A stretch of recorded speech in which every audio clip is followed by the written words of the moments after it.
Hello everyone, this is doctor same और आज जो है हम रिस्पायरेशन पढ़ रहे हैं। देखो बायोएनर्जेटिक्स चैप्टर में हमारे पास दो चीज़ें थी। नंबर फर्स्ट था फोटोसिंथेसिस, जिसको हमने बहुत डिटेल से पढ़ा है, और आज का जो हमारा टॉपिक स्टार्ट हो गया है वो है रिस्पायरेशन। अच्छा जी, तो रिस्पायरेशन में हमारे पास कौन कौन से ऐसे टॉपिक्स है? देखो, सबसे पहले जो हम इसको डिफाइन करेंगे, उसके बाद इसके जो टाइप्स हैं यानी कि एरोबिक रिस्पायरेशन और इनएरोबिक रिस्पायरेशन, इसको हम बहुत डिटेल से पढ़ेंगे। फिर इसके मैकेनिज्म में जो स्टेप्स हैं हमारे पास, यानी कि इसके मैकेनिज्म में हमारे पास तीन असल स्टेप्स हैं। नंबर फर्स्ट है ग्लाइकोलिसिस, दूसरा है क्रेब्स साइकिल और तीसरा है इलेक्ट्रॉन ट्रांसपोर्ट चेन। तो पर्पस ऑफ रिस्पायरेशन क्या है, मकसद क्या है, क्या हम जो है सीधा से ग्लूकोज से एनर्जी नहीं ले सकते, तो एटीपी बनाने की क्या जरूरत है, तो ये पर्पस जो है इसको हम पढ़ेंगे। अच्छा जी, अब फिर हमारे पास बात आती है लोकेशन की। अच्छा जी, तो ये हमारे पास जो तीनों स्टेप्स है, तो जो फर्स्ट स्टेप है ग्लाइकोलिसिस का, यानी कि ग्लाइकोलिसिस वो होता है हमारे पास साइटोसोल में यानी कि साइटोप्लाज्म में, और जो बाकी दो स्टेप्स है यानी कि क्रेब्स साइकिल और इलेक्ट्रॉन ट्रांसपोर्ट चेन, तो ये होते हैं हमारे पास माइटोकॉन्ड्रिया में। So this is about the location कि ग्लाइकोलिसिस कहां पर होता है, साइटोसोल ऑफ द साइटोप्लाज्म में। क्रेब्स साइकिल और इलेक्ट्रॉन ट्रांसपोर्ट चेन ये दोनों हमारे पास माइटोकॉन्ड्रिया में होते हैं। अच्छा जी, लेट्स डिफाइन रिस्पायरेशन। रिस्पायरेशन क्या है? It is oxidation reduction process which occur in the living cell during which organic food is broken down and ATP is release. Respiration के दौरान हमारे पास कंटिन्यूअसली ऑक्सीडेशन प्रोसेस और रिडक्शन प्रोसेसेस होते रहते हैं, जिसके रिजल्ट में हमारे पास जो ऑर्गेनिक फूड बना था यानी कि कार्बोहाइड्रेट ग्लूकोज, उसकी ब्रेकडाउन होती है, और ब्रेकडाउन के रिजल्ट में हमारे पास क्या बन जाता है, एटीपी। सो जब हम क्या करेंगे, इस पूरी की पूरी प्रोसेस में हम ग्लूकोज की, जो कि हमारे पास क्या है, कार्बोहाइड्रेट है, हम ग्लूकोज की ब्रेकडाउन पढ़ेंगे, और फाइनली हमारे पास एनर्जी कैसी रिलीज होती है, इस पूरी प्रोसेस को हम क्या कहते हैं, रिस्पायरेशन। ये क्या है, ऑक्सीडेशन रिडक्शन प्रोसेस है, जिसमें हमारे पास ऑर्गेनिक फूड जो है वो ब्रेक डाउन हो जाएगा और एटीपी रिलीज हो जाएगी। अच्छा जी, अब रिस्पायरेशन जो है ये हमारे पास क्या है, कैटाबॉलिक प्रोसेस है, मतलब ब्रेकडाउन वाली प्रोसेस है। अगर एनाबॉलिक होती जिसमें फॉर्मेशन होती है, लेकिन ये क्या है, ये कैटाबॉलिक प्रोसेस है, ब्रेकडाउन होती रहेगी। इसका जो इक्वेशन लिखा जाता है वो कैसे लिखा जाता है, आप लोग देखें। ये हमारे पास क्या है, ग्लूकोज है C6H12O6, जो हमारे पास as a result of photosynthesis बना था। अब उसकी ब्रेकडाउन होगी in the presence of oxygen. जब इन प्रेजेंस ऑफ ऑक्सीजन होगी तो ये क्या है, ये एरोबिक रिस्पायरेशन है। और जब इसकी ब्रेकडाउन होगी तो हमारे पास कार्बन डाइऑक्साइड वाटर बन जाएगा, और हमारे पास क्या होगा, एनर्जी रिलीज 36 एटीपी बनते हैं एक ग्लूकोज मॉलिक्यूल से। अच्छा जी, हमारे पास सेल जो है वो डायरेक्टली हमारे पास ग्लूकोज को यूज नहीं कर सकता फॉर एनर्जी, लेकिन ग्लूकोज को किस चीज में कन्वर्ट कर देता है, by the process of respiration उसको एटीपी में कन्वर्ट करता है। अब ग्लूकोज को क्यों यूज नहीं कर सकता? देखो, ग्लूकोज जो है उसके अंदर बहुत ज्यादा अमाउंट ऑफ एनर्जी है। अगर मुझे 5-6 एटीपी चाहिए तो 36 से जो है मैं 5-6 एटीपी ले सकता हूं, 30 जो है मेरे पास बच जाएंगे। लेकिन अगर ऐसी ही 36 एटीपी से भरी हुई बैग है ग्लूकोज, देखें 36 एटीपी से भरी हुई बैग है जो इसको सेल यूज नहीं कर सकता, और अगर यूज भी करता तो इसकी वजह से बहुत ज्यादा हीट पैदा हो जाती एक छोटे से प्रोसेस के लिए। सो इसको जो है, जिस तरह हमारे पास 100 का नोट होता है ना, हम 10-10 के नोट्स में जो है उसको चेंज करते हैं, तो इसी तरह ही हमारे पास ये क्या है, ये एक करेंसी है, स्मॉलेस्ट करेंसी है, तो इसलिए हम इसको यूज करते हैं एज एनर्जी। अच्छा जी, अगर आप लोग इस इक्वेशन को गौर से देखेंगे तो ये क्या है, ये जस्ट अपोजिट टू फोटोसिंथेसिस है। फोटोसिंथेसिस में हमारे पास वाटर और कार्बन डाइऑक्साइड जो कि रॉ मटेरियल थी, उससे हमारे पास क्या बनता था, उससे हमारे पास ग्लूकोज बनता था और एटमॉस्फेरिक ऑक्सीजन। अब यहां पर जो है वो प्रोसेस कंप्लीटली क्या है, अपोजिट में चला गया है। सो this is respiration is completely opposite of photosynthesis. अच्छा जी, तो हमने सबसे पहले इसको डिफाइन किया कि ये क्या है, और रिडॉक्स रिएक्शन है, जिसके रिजल्ट में हमारे पास ऑर्गेनिक फूड जो है ब्रेक डाउन हो जाती है और एनर्जी रिलीज हो जाती है। दिस इज सिंपल डेफिनेशन, बहुत इजी है। उसके टेक्निकली जो है हम टाइप्स पढ़ेंगे इसके। देखिए जी, हमारे पास दो किस्म है, एक है एरोबिक रिस्पायरेशन, एक है इनएरोबिक। एरोबिक रिस्पायरेशन के लिए नीड ऑक्सीजन, एरोबिक एयर से आप लोग याद रखें, एरोबिक उसके लिए हमारे पास ऑक्सीजन की जरूरत होती है और माइटोकॉन्ड्रिया की भी जरूरत होती है। जबकि हमारे पास इनएरोबिक रिस्पायरेशन जो है ये क्या है, इसके लिए किसी भी ऑक्सीजन की जरूरत और माइटोकॉन्ड्रिया की जरूरत नहीं होती। अच्छा जी, अब आप लोग देखें हमारे पास जो तीन स्टेप्स हैं वो है क्या है, ग्लाइकोलिसिस है, क्रेब्स साइकिल है और इलेक्ट्रॉन ट्रांसपोर्ट चेन है।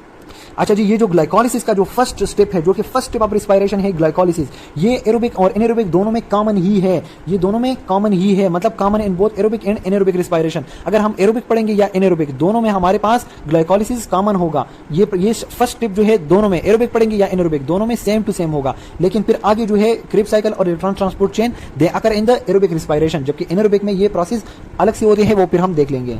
अच्छा जी, तो अब हम सबसे पहला स्टेप स्टार्ट करते हैं glycolysis. What is glycolysis? Mechanism of respiration. Number first step glycolysis. अच्छा जी, अब हम डिफाइन करते हैं ग्लाइकोलिसिस को। देखो, ग्लाइकोलाइसिस इस लफ्ज से ही आप लोग डिफाइन कर सकते हैं कि हमारे पास जो है किस चीज की, ग्लूकोज की क्या हो जाती है, ग्लूकोज की लाइसिस हो जाती है, break down of glucose, glycolysis, glucose की breakdown, lysis mean breakdown of glucose. अब ये ग्लूकोज क्या है, ये C6 है, मतलब 6 कार्बन मॉलिक्यूल है। जब इसकी ब्रेकडाउन हो जाती है तो ये दो मॉलिक्यूल मतलब 3 कार्बन वाली दो मॉलिक्यूल इससे बन जाएंगे, जिसको हम पायरुवेट एसिड कहते हैं या पायरुवेट कहते हैं। ये देखें, breakdown of glucose into 2 molecule of pyruvate या पायरुविक एसिड भी कहते हैं इसको। 3 कार्बन कंपाउंड है, तो 6 कार्बन कंपाउंड जो है वो 2-3 कार्बन कंपाउंड में डिवाइड हो जाएगा, लाइसिस हो जाएगी उसकी। और इस दौरान इस पूरे प्रोसेस के अंदर हमारे पास 2 एटीपी एनर्जी एनर्जी हमें मिल जाती है हमारी बॉडी को। टोटल जो है 4 ATP जनरेट होते हैं, लेकिन इस प्रोसेस को इनिशिएट करने के लिए 2 ATP लग जाते हैं। तो इसीलिए हमारे पास नेट गेन जो है वो 2 ATP की यूज आ जाती है। आप लोग प्रोसेस के अंदर इस चीज को देख लेंगे। अच्छा जी, ग्लाइकोलिसिस जो है मैंने आप लोग को पहले भी बता दिया कि ये साइटोप्लाज्म में होता है, specially in the cytosol of cytoplasm, और ये माइटोकॉन्ड्रिया के अंदर नहीं होता, जबकि अगले 2 स्टेप्स जो है क्रिब्स साइकिल और इलेक्ट्रॉन ट्रांसपोर्ट चेन वो माइटोकॉन्ड्रिया के अंदर होते हैं। ग्लाइकोलिसिस जो है ये 2 फेजेस में कंप्लीट होता है। नंबर फर्स्ट जो है वो प्रिपरेटरी फेज है और सेकंड जो है वो ऑक्सीडेटिव फेज है। प्रिपरेटरी फेज कौन सा है और ऑक्सीडेटिव फेज कौन सा है वो हम देख लेते हैं। अच्छा जी, आप लोग देखें ये हमारे पास है ग्लूकोज, और ग्लूकोज जो है उसने 2 ATP हमने यूज कर दिए। एक प्रोसेस को स्टार्ट करने के लिए हमें कुछ ना कुछ इन्वेस्टमेंट भी तो करनी पड़ती है ना, तो हमने 2 ATP इन्वेस्ट की ग्लूकोज के ऊपर, सही है। 2 ATP हमने बॉडी में हमारे पास पहले से बने हुए थे, अब हमने उस 2 ATP को यूज करके ग्लूकोज को PGAL में कन्वर्ट कर दिया। किस चीज में कन्वर्ट कर दिया? 2 PGAL मॉलिक्यूल। PGAL जो है ये 3 कार्बन कंपाउंड है, और इस प्रोसेस को हम कहते हैं प्रिपरेटरी फेज। तो प्रिपरेटरी फेज में ATP यूज हो जाएंगे और ग्लूकोज जो है वो PGAL में कन्वर्ट हो जाएगा। और PGAL क्या है? ये एक 3 कार्बन कंपाउंड है। लेकिन यहाँ पर ग्लाइकोलिसिस खत्म नहीं हुआ। ग्लाइकोलिसिस जो है वो कब खत्म होता है? जब ऑक्सीडेटिव फेज भी हो जाता है, दूसरा फेज। अब PGAL से ये हमारे पास 2 पायरुवेट एसिड या 2 पायरुवेट बनते हैं, और इस प्रोसेस के अंदर हमारे पास जो है 4 ATP बन जाते हैं, हमारी बॉडी को मिल जाते हैं। ये तो हमारी बॉडी ने लगाए थे ना, अब ये हमारी बॉडी को 4 ATP मिल जाते हैं, और साथ साथ में 2 NADH भी मिल जाते हैं। अच्छा जी, अगर हम ATP को देखेंगे तो सेकंड स्टेप ऑफ ग्लाइकोलिसिस में हमारे पास 4 ATP एनर्जी जो है वो प्रोड्यूस हुई है, और फर्स्ट स्टेप में 2 एनर्जी हमने यूज कर दिए हैं। तो अब आप लोग नेट हिसाब लगाए तो 4 से अगर हम 2 माइनस करेंगे तो हमारे पास 2 ATP जो है वो नेट एनर्जी आ जाती है। तो आप लोग देखें नंबर फर्स्ट स्टेप कौन सा है? प्रिपरेटरी फेज है, जिसमें हमारे पास ग्लूकोज PGAL में कन्वर्ट होता है, जबकि ऑक्सीडेटिव फेज ऑफ ग्लाइकोलिसिस में जो है PGAL converted into pyruvate. So let's see these 2 steps in detail. अब हम इन दोनों को डिटेल में देख लेते हैं। अच्छा जी, अब हम जो है प्रिपरेटरी फेज में आ गए हैं। प्रिपरेटरी फेज ऑफ ग्लाइकोलिसिस जो कि फर्स्ट फेज ऑफ ग्लाइकोलिसिस है। अच्छा जी, अब ग्लाइकोलिसिस के फर्स्ट फेज में क्या होता है? ग्लूकोज PGAL में कन्वर्ट होता है। मैंने आप लोग को बता दिया ना किस चीज में कन्वर्ट होता है? PGAL में। और इस प्रोसेस के अंदर 2 ATP एनर्जी लगती है। ग्लूकोज जो है फर्स्ट स्टेप में PGAL में कन्वर्ट होता है, और इस प्रोसेस को हम क्या कहते हैं? Preparatory phase. अब प्रिपरेटरी फेज के अंदर आप लोग देखें, ग्लूकोज जो है उसने हमारे पास 1 ATP को यूज किया और कन्वर्ट हो गया ग्लूकोज 6 फॉस्फेट में। फर्स्ट स्टेप में हमारे पास ग्लूकोज जो है ये देखें, glucose converted into glucose 6 phosphate. फिर ग्लूकोज 6 फास्फेट जो है वो फ्रक्टोज 6 फास्फेट में कन्वर्ट होता है। फ्रक्टोज 6 फास्फेट जो है वो फ्रक्टोज 1,6 बिस फास्फेट में कन्वर्ट होता है, और फाइनली जो है वो हमारे पास PGAL में कन्वर्ट होता है। तो अब आप लोग देखें, ये है आप लोग के पास बिल्कुल सीधा से steps, glucose 6 phosphate, fructose 6 phosphate, फिर है फ्रक्टोज 1,6 बिस फास्फेट, और फिर PGAL। अब आप लोग देखें, ये देखें हमारे पास ग्लूकोज है, ग्लूकोज ने 1 ATP जो है एनर्जी की इन्वेस्टमेंट हमने कर दी, 1 ATP को उसके ऊपर खर्च कर दिया। ATP के पास जो फास्फेट था वो हमने दिया ग्लूकोज को, ये देखें ग्लूकोज के पास ऊपर कोई भी फास्फेट नहीं है, अब इसके साथ फास्फेट है। फास्फेट कहां से आया है? ATP से, और ATP ने जब फास्फेट यूज किया तो वो डाइफास्फेट में कन्वर्ट हो गया, ट्राइफास्फेट से डाइफास्फेट में गया। अच्छा जी, तो 1 ATP एनर्जी तो हमने यूज कर दी। अब आप लोग देखें, ये है ग्लूकोज 6 फास्फेट। मतलब 6 फास्फेट से क्या मुराद? 6 नंबर कार्बन पर हमारे पास फास्फेट अटैच हो चुका है, वही ग्लूकोज है, लेकिन 6 नंबर कार्बन पर फास्फेट अटैच हो चुका है। So glucose is converted into glucose 6 phosphate. अब ग्लूकोज 6 फास्फेट जो है उसमें आइसोमेरिज्म हो जाती है। देखें आइसोमेरिज्म यानी कि ग्लूकोज जो है फ्रक्टोज में कन्वर्ट, बाकी वही चीज है, फ्रक्टोज 6 फास्फेट। ये फ्रक्टोज है, आइसोमेरिज्म हो गई उसके अंदर ग्लूकोज 6 फास्फेट के अंदर, और फ्रक्टोज 6 फास्फेट में कन्वर्ट हो गया। उसी तरह ये 6 कार्बन पर फास्फेट अटैच है। अब हम क्या करते हैं? फ्रक्टोज 6 फास्फेट बड़ा लालची है कि यार यहाँ पर 1 ATP तो इसने खा लिया, अब मुझे भी 1 ATP चाहिए। तो फ्रक्टोज 6 फास्फेट जो है वो भी हमारी बॉडी का 1 ATP खा जाता है, ADP बन गया, और फास्फेट जो है वो इसने ले लिया। तो ये देखो 6 पर भी फास्फेट है, और वह यहाँ 1 नंबर कार्बन पर भी फास्फेट है, तो फ्रक्टोज 1,6 बिस फास्फेट। ये देखें फ्रक्टोज है ये 1 पर भी और 6 पर भी, सो बन गया हमारे पास फ्रक्टोज 1,6 बिस फास्फेट। तो बहुत इजी है ये चीज़। अब फ्रक्टोज 1,6 बिस फास्फेट जो है ये इसने तो 2 वो ले लिए हमारे पास, लेकिन ये अब बड़ा ज़्यादा क्या है? अनस्टेबल है। तो फ्रक्टोज 1,6 बिस फास्फेट जो है ये 2 में डिवाइड हो जाता है मॉलिक्यूल 3 कार्बन कंपाउंड में। ये 6 कार्बन है ना, अब ये 2-3 में कन्वर्ट हो गया, PGAL भी बन गया, और साथ में DHAP मतलब डाइहाइड्रो एसीटोन फॉस्फेट DHAP में, और PGAL में ये कन्वर्ट हो गया। अच्छा जी, तो ये यहाँ तक आप लोग का क्या था? प्रिपरेटरी फेज था। अब आप लोग यहाँ पर देखें, अब यहाँ पर आप लोग देखें कि ये DHAP जो है ना, ये और PGAL ये दोनों क्या है? ये आइसोमर्स है। तो हमारे पास ये DHAP जो है ये भी अल्टीमेटली किस चीज में कन्वर्ट हो जाता है? PGAL में। तो इससे तो हमारे पास क्या बन गया था? एक DHAP और एक PGAL, लेकिन PGAL जो है ये दोबारा से DHAP जो है ना ये भी PGAL बन जाता है। जब ये DHAP PGAL बन गया तो हमारे इससे क्या मतलब हो गया कि हमारे पास 2 PGAL बन गए। So this was all about the preparatory phase. बहुत ही इजी था कि हमारे पास जो है एक ग्लूकोज जो है वो 2 PGAL में कन्वर्ट हो चुका है by the use of 2 ATP energy. ये देखिए जी, मैं दोबारा से रिपीट कर रहा हूँ कि सेल जो है वो पीजीएल को यूज करता है, इसीलिए ये जो डीएचएपी हमारे पास बना था वो भी हमारे पास पीजीएल में कन्वर्ट हो जाएगा। So here we have 2 molecule of PGAL, तो हमारे पास 2 पीजीएल मॉलिक्यूल बन जाएंगे। तो यहाँ से ये सारे का सारा जो है आप लोग का क्या हो गया, ये प्रिपरेटरी फेज हो गया। अब हम जो है आ जाते हैं इस दूसरी फेज की तरफ। अच्छा जी, अब हम जो है ऑक्सीडेटिव फेज एक्सप्लेन करने लगे हैं, फेज 2 ऑफ ग्लाइकोलिसिस। अब पीजीएल हमारे पास as a result of preparatory phase हमारे पास 2 मॉलिक्यूल ऑफ पीजीएल बन गए थे। अब यहाँ से जो है आगे हमारे पास ये स्टेप्स जो है ये 2 दफा होंगे, एक ग्लूकोज मॉलिक्यूल के लिए ये स्टेप्स 2 दफा होंगी। अच्छा जी, अब देखिए ये बहुत ही इजी है। हमारे पास क्या है, सबसे पहले हमारे पास बन गया है PGAL। अब PGAL जो है वो बिस फास्फोग्लाइसरल्डिहाइड में चेंज हो जाएगा, मतलब इसके साथ एक और फास्फेट आ जाएगा। और अब बिस फास्फोग्लाइसरल्डिहाइड से जो है ये किस चीज में, PGA में कन्वर्ट हो जाएगा। BPGAL जो है वो PGA में कन्वर्ट हो जाएगा, मतलब फास्फोग्लाइसरेट। ये क्या है, ये है फास्फोग्लाइसरल्डिहाइड है, और ये क्या है, ये फास्फोग्लाइसरेट है। अच्छा जी, तो इसमें डिफरेंस आप करना सीखे। तो PGAL जो है वो बिस PGAL में कन्वर्ट हो जाएगा, और बिस PGAL जो है वो PGA में कन्वर्ट हो जाएगा। PGA जो है वो हमारे पास पिप में कन्वर्ट हो जाएगा, पिप मीन फास्फोइनोल पाइरुवेट, और पिप जो है वो फाइनली हमारे पास पाइरुविक एसिड या पाइरुवेट में चेंज हो जाएगा। पाइरुवेट क्या है, पाइरुवेट इज द अल्टीमेट या last product of the glycolysis. Glycolysis के रिजल्ट में हमारे पास क्या बनता है, हमारे पास पाइरुवेट बनता है। सो हमारे पास फाइनली जो है पाइरुवेट बन गया।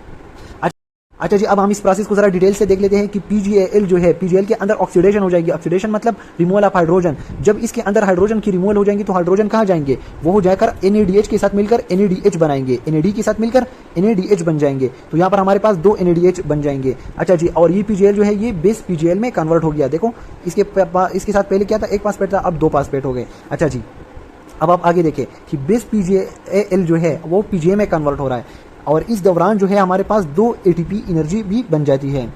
सो आप लोग याद रखें कि हमारे पास फर्स्ट स्टेप में जो है 2 NADH बनते हैं, और दूसरे स्टेप में हमारे पास 2 ATP मॉलिक्यूल बन जाते हैं। अब जब 2 ATP भी बन गई, 2 NADH भी बन गए, और वो कन्वर्ट हो गया PGA में, तो अब PGA के अंदर जो है क्या हो जाती है, हमारे पास वाटर की रिमूवल हो जाती है, और वो कन्वर्ट हो जाता है पिप में फास्फोइनोल पाइरुवेट में।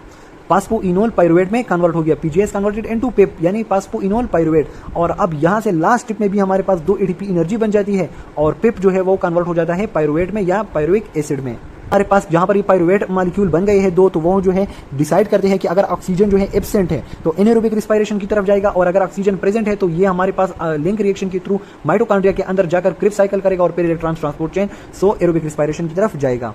अच्छा जी, let me repeat the whole lecture कि हमारे पास रिस्पायरेशन क्या है। ये एक ऑक्सीडेशन रिडक्शन प्रोसेस है जिसमें हमारे पास एक ऑर्गेनिक फूड जो है यानी कि ग्लूकोज जो है उसकी हमारे पास ब्रेकडाउन होती है और एटीपी एनर्जी रिलीज होती है।